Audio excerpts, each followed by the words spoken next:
जय माता दी। राधे राधे। आइए सुनते हैं शीतला सप्तमी व्रत कथा। इस व्रत को माता अपने बच्चों के लिए रखती हैं। इस दिन पूजा के बाद शीतला माता की कथा जरूर सुननी चाहिए। आइए सुनते हैं शीतला माता की कथा।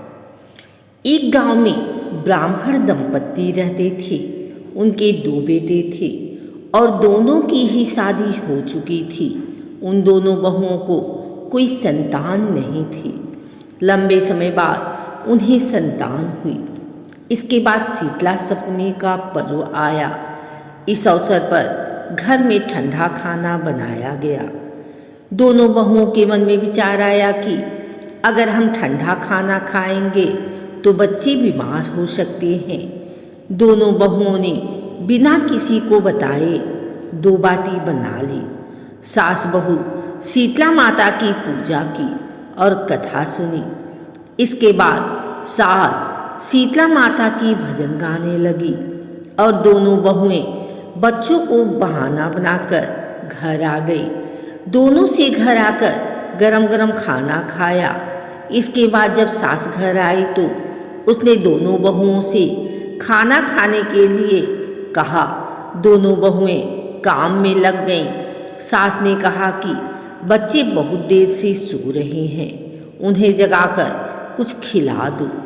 जैसे ही दोनों बच्चों को उठाने के लिए गई, दोनों बच्चे मृत थे। ऐसा शीतला माता की प्रकोप से हुआ। दोनों बहुओं ने रो रो कर अपनी सास को सारी बात बताई। सास ने दोनों बहुओं को घर से निकाल दिया और कहा कि अपने बेटों के लिए तुमने शीतला माता की अवहेलना की है। दोनों घर से निकल जाओ और दोनों बच्चों को जिंदा स्वस्थ लेकर ही घर में कदम रखना। दोनों बहुएं अपने बच्चों को टोकरी में रखकर घर से निकल पड़ी। जाते जाते रास्ते में एक जीड़ वृक्ष आया जो खेजड़ी का वृक्ष था।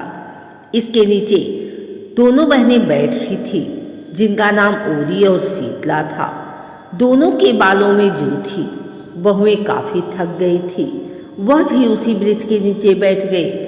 इसके बाद दोनों ने ओरी और शीतला के सिर से बहुत सारी जुएं निकाली। जुओं के निकल जाने से उन्हें काफ़ी अच्छा अनुभव हुआ।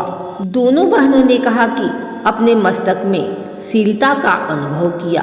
कहा, तुम दोनों ने हमारे मस्तक को शीतला ठंडा किया, वैसे ही तुम्हें पेट की शांति मिले।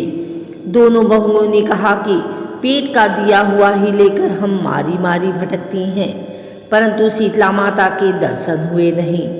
इतने में शीतला माता बोल उठी कि तुम दोनों दुष्ट हो, दुराचारी हो, तुम्हारा मुंह तो देखने लायक ही नहीं है।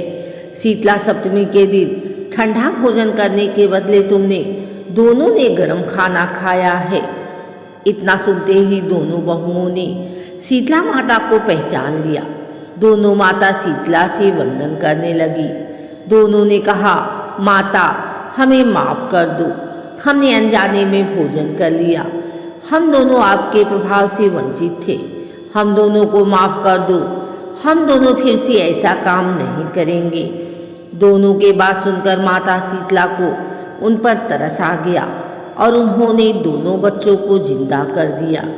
इसके बाद दोनों बहुएं अपने बेटों को लेकर घर लौट आई और उन्हें बताया कि उन्हें शीतला माता के दर्शन हुए थे। दोनों का धूमधाम से स्वागत करके गांव में प्रवेश करवाया।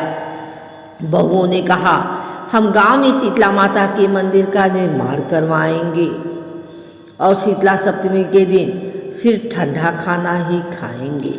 शीतला माता ने बहुओं पर जैसी अपनी दृष्टि की, वैसी कृपा माँ सब पर बनाए रखे।